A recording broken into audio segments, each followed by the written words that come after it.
यीशु के बलिदान को समझता है तो पहली बात, यीशु मसीह के लहू को, कलवरी के क्रूस पर बहाए हुए लहू को जब जब आप देखेंगे, जब जब आप याद करेंगे, जब जब आप महसूस करेंगे, आप जहन में याद करेंगे, तब तब आपको यह आवाज आएगी कि शैतान की ताकतों का, बीमारियों का मेरे ऊपर कोई भी अधिकार नहीं है।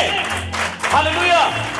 तब तक आपको यह एहसास होगा, ये विश्वास आएगा कि मेरे जीवन पर, मेरे घर पर, बच्चों पर, परिवार पर शैतान का अधिकार नहीं है, because God give his blood for me और मेरी फैमिली के लिए, मेरे परिवार के लिए, मेरे बच्चों के लिए यीशु का बलिदान हुआ है।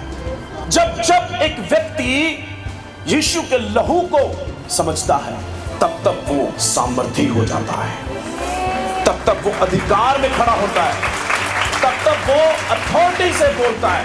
लहू की सामर्थ बहुत अमेजिंग है। दूसरी बात, जब कोई व्यक्ति यीशु के बलिदान को एहसास करता है, समझता है, तो दर्द से, पेन से, पीड़ा से वो भर जाता है और वो एक अंगीकार करता है कि प्रभु तूने मेरे लिए बलिदान दिया, तू मेरे लिए मनुष्य बनकर आया, अब से मैं इस दुनिया का नहीं, मैं तेरा हूं प्रभु, मैं तेरा हूं प्रभु, मेरा मूल्य चुका दिया गया है, मैं खरीद लिया गया हूं। यीशु के बेशकीमती बलिदान और लहू के द्वारा अब मैं अपना नहीं हूं, मैं संसार का नहीं हूं, मैं पाप का नहीं हूं। वो पाप में जीवन नहीं बिताते हैं, वो पाप से लड़ते हैं, वो पाप के सामने समर्पण नहीं करते। यीशु का बलिदान हमें हियाव देता है। जब कोई व्यक्ति यीशु के दर्द को समझता है, कई लोगों ने कहा कि मैं सो रहा था और जब मैं उठा तो मेरे जीवन, मेरी जो जिंदगी थी बदल चुकी थी, क्योंकि मैंने सपने में देखा यीशु के लहू को बहते हुए, कलवरी के उस लहू को मैंने बहते हुए देखा, यीशु के बलिदान को, और सोते सोते मेरा हृदय बदल गया, मेरा सारा पाप निकल गया, सारी बुराई निकल गई। जैसे ही मैं उठा, मैंने कहा प्रभु मेरा जीवन अब से तेरा है, मैं पाप में नहीं रहूंगा। वो दर्द महसूस करते हैं।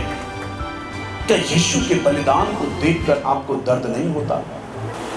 एक ही है इस दुनिया में, सिर्फ एक, उसके ऊपर कोई नहीं है, जो कभी नहीं चाहता आप दूषित है, जो कभी नहीं चाहता आप पर दंड आए, जो कभी नहीं चाहता कि आप परेशानियों में रहें।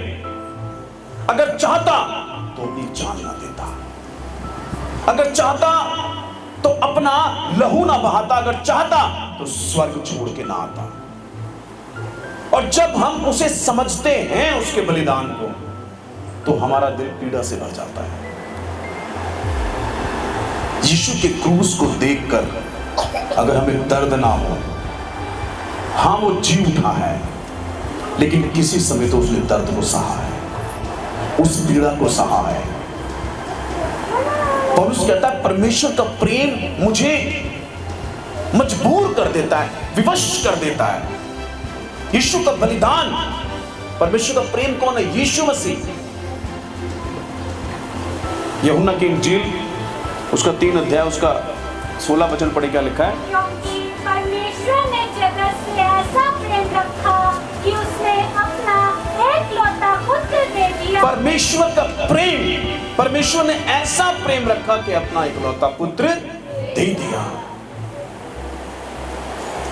सारे जगत के लिए, सारी दुनिया के लिए, यहां पर नहीं लिखा क्रिश्चियन के लिए, ईसाइयों के लिए, किसी धर्म के लिए, विशेष व्यक्ति के लिए, किसी जाति के लिए, किसी देश के लोगों के लिए। Hallelujah, hallelujah. यहां लिखा सारे जगत के लोगों के लिए परमेश्वर ने जगत से ऐसा प्रेम किया। याद कीजिए यीशु के क्रूस को, क्या हुआ था वहां पे। उसके हर कोड़े को याद कीजिए, उसके हर दर्द को महसूस कीजिए, और जब आप ये करेंगे तो आप पर परमेश्वर का कंट्रोल होना शुरू हो जाएगा, ऑटोमेटिकली कंट्रोल होना शुरू हो जाएगा।